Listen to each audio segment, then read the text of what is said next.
Today's experience was sent to us yesterday.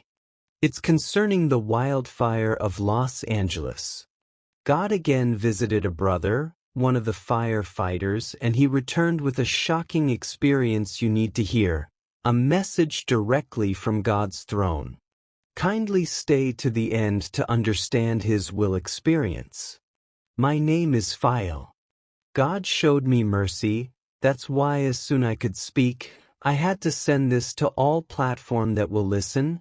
I have sent this to over 42 other channels hoping that the world will see beyond what they see in Los Angeles. I saw shocking things, but what struck me most was God's message to everyone. As you listen, remain blessed. It started like any other day in the life of a firefighter. The alarm blared through the station, calling my team into action. January 2025 had been unkind to California, and Los Angeles was no stranger to wildfires, but this one felt different. When we were called, we assumed it would be a few hours' work, a blaze to contain, extinguish, and move on.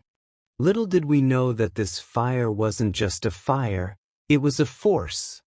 As I write this, Los Angeles lies in ruins, and the fire still burns. We threw everything we had at it, water, fire retardants, and every ounce of strength we could muster. The aircraft buzzed overhead relentlessly, dumping load after load of suppressant, but it didn't seem to matter. The flames roared back with a vengeance, as if mocking our efforts.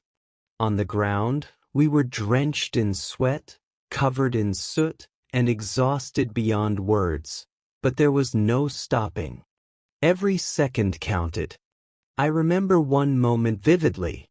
We were stationed near a line of trees, trying to cut off the fire's path. The heat was unbearable, like standing in an oven with no escape. My partner, Jake, was just a few feet away, shouting over the roar of the flames. His face was smeared with ash, and his voice was hoarse from yelling. "It's like it's alive," he said, half laughing, half panicked. I didn't reply. I couldn't. Deep down, I felt it too. The fire wasn't acting like any fire I'd ever seen. It moved too fast, too erratically. It jumped barriers that should have stopped it, like roads and rivers. It would flare up in places we'd already doused, as if taunting us. I remember looking up at one point and seeing the sky turn orange, not from the sunset but from the sheer intensity of the flames.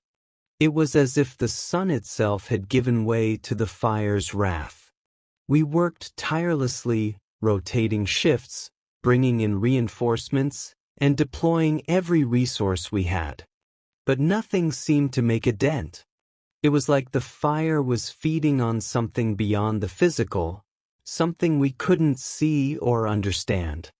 At night, when we'd take brief breaks, the team would gather, barely able to speak. The air was heavy, not just with smoke but with a strange sense of dread. I couldn't shake the feeling that we weren't just fighting a fire. It felt like we were up against something bigger, something darker. I know it sounds strange, like I'm being dramatic or reading too much into it, but the fire felt alive. It wasn't just destroying, it was consuming with a purpose. And that purpose felt malevolent, as if it had a will of its own. We were doing everything we could, but every day, it seemed to grow stronger. Looking back now, I can't ignore the feeling that we were battling more than flames. Something unseen, something relentless, was driving it forward. And no matter how hard we fought, it felt like it was laughing at us, daring us to try and stop it. January 10th will stay with me forever. We were fighting to contain a critical section of the blaze. If it spread further, it could leap across natural barriers and devastate an even larger swath of land. The battle was fierce. The heat was unbearable. I began to feel my breathing faltering, my strength waning. At first, I thought it was just exhaustion. I pushed on, trying to hold the line. Then it hit me. My lungs rebelled and I collapsed to the ground. I lay there, coughing, gasping, and then silence. When I opened my eyes, I wasn't in the fire anymore. I was in a strange place, one that seemed neither here nor there. Around me I saw dark figures, demons. They stood at strategic points, unmoving but menacing. It was as if they were monitoring the fire, ensuring no one could stop it. They didn't speak, but their presence was suffocating. I found myself standing in a place that looked like a courtroom, though it was unlike any courtroom I had ever seen. The space was vast, almost endless, with no walls or ceiling, yet it felt enclosed. A strange light illuminated everything, not harsh but radiant, filling the place with a sense of gravity and reverence. Rows of figures were seated, their faces obscured, but their presence was commanding. At the center of it all stood two figures. One was radiant, clothed in a light so pure it was almost blinding. The other was dark and oppressive, its very form seeming to drain the warmth from the air. I couldn't hear what they were saying, but I understood their roles instinctively. The radiant being was an angel, representing Los Angeles, pleading for mercy. The dark figure was a demon, pressing accusations against the city. I stood frozen, trying to make sense of what was happening. The weight of the moment pressed down on me, not just physically but spiritually. Then, a voice spoke near me, not loud, but clear enough to cut through everything else. "The demon is claiming legal grounds," it said. "The sins of the people have opened the door for this destruction." I looked closer, and though I still couldn't hear their words, I could feel the arguments being made. The demon pointed to records, images of events, words spoken, actions taken. It was as if the collective choices of the people were laid bare for all to see. Mockery of God, laws and policies that defied His will, lives lived in deliberate rebellion, all of it was being used as evidence. The angel, on the other hand, stood firm, unwavering. Though I couldn't hear its plea, I felt its essence, a call for mercy, a reminder of God's grace. It stood on behalf of those who still believed, who still prayed, who still sought the Lord, even if they were few. The tension in the courtroom was palpable, like the air before a storm. I wanted to speak, to plead, to do something, but I couldn't move. I could only watch, feeling the weight of what was unfolding. In that moment, I understood something profound. This wasn't just about the fire. It was about choices, about consequences, about the spiritual reality that underpins the physical world. The fire was a symptom, but the cause went far deeper. The demon's argument was relentless, and I could sense its confidence. It believed it had the right to continue the destruction. But the angel's presence was a reminder of hope, of the power of mercy, and of a God who still hears the cries of His people.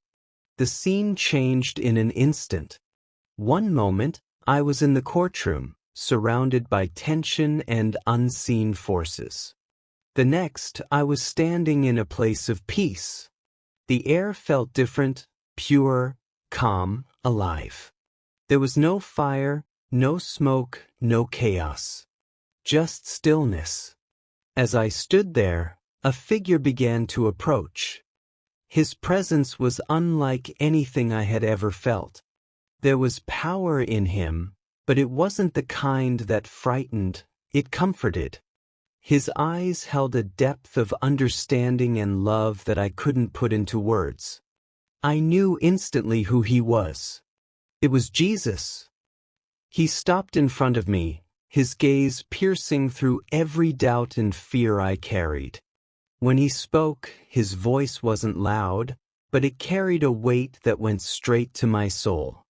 The fire started on a legal ground, he said. The sins of this city have given the enemy a foothold. I stood frozen, listening as he began to explain. First, he said, the city has mocked God. They've declared that they don't need him. They've spoken it with their words and shown it in their actions, turning away from the one who sustains them. His words hit hard. I could see it clearly, the arrogance, the pride of thinking that success and progress came from human effort alone, while ignoring the mercy that allowed it all to happen. Second, he continued, they have embraced lifestyles and policies that oppose my will. Immorality has been normalized. Laws have been made to silence truth, to keep my name and my ways out of public life. Images flashed in my mind. Decisions made, policies passed, celebrations of things that grieved his heart. I understood what he meant, and it was painful to see. Third, he said, my people, the church, have grown lukewarm. They've stopped calling on me with passion and sincerity. They've become distracted, choosing comfort over commitment. They've forgotten their power lies in prayer. I felt a deep sadness in his voice. It wasn't anger, it was heartbreak. He wasn't condemning, he was revealing.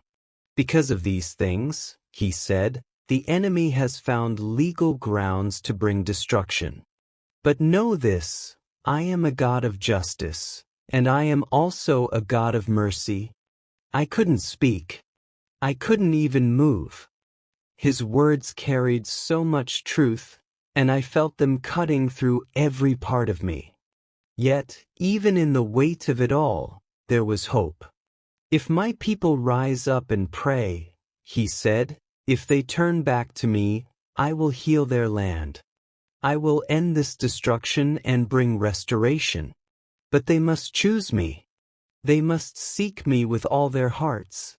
As he spoke, I felt a warmth, a lightness, as if hope itself was being poured into me. He wasn't just pointing out the problem, he was giving the solution. And it was so simple, yet so powerful, to turn back to him, God over everything else. As I stood in his presence, Jesus began to reveal profound truths. His words carried a weight that went beyond anything I had ever experienced, and though he wasn't harsh, there was an undeniable urgency in what he shared. He revealed to me that God's justice is perfect and unchanging. Consequences are a part of justice, he explained, but mercy remains available for those who seek it. He showed me that the wildfire consuming Los Angeles wasn't God's desire, it was a consequence of choices made over time. There was hope, though. He revealed that restoration was possible, but it required genuine repentance and fervent prayer. This wasn't about surface-level acts or empty rituals. It was about people turning their hearts back to God, acknowledging their dependence on Him, and seeking His guidance. He revealed that the prayers of believers carried power, not because of their strength, but because of their connection to the one who answers. He made it clear that this wasn't just about Los Angeles. It was a call to believers everywhere. The change needed to start with the church, those who claimed to follow Him. The wildfire, he revealed, was symbolic of something deeper, a spiritual wake-up call. He showed me that if people continued on the same path, destruction would spread far beyond the physical. But if they humbled themselves and sought God earnestly, He would respond. Healing and restoration could come, but only if they turned back to Him. When I opened my eyes, I was in a hospital bed. My lungs had suffered severe damage, and the doctors said I was lucky to be alive. To my brothers and sisters in Christ across the globe, I come to you with an urgent plea. The wildfire that is consuming Los Angeles is unlike anything we have ever seen. It is not just a physical disaster, but a reflection of a deeper spiritual battle. The flames that destroy homes, forests, and lives are fueled by forces beyond the natural, and it is clear that this is a moment for the church to rise up. This is not just Los Angeles's fight. It is our fight as believers. We are called to stand in the gap for those who cannot, to intercede for mercy where judgment seeks to prevail. Our God is merciful and just, and His heart longs to heal and restore. But we must answer His call to prayer.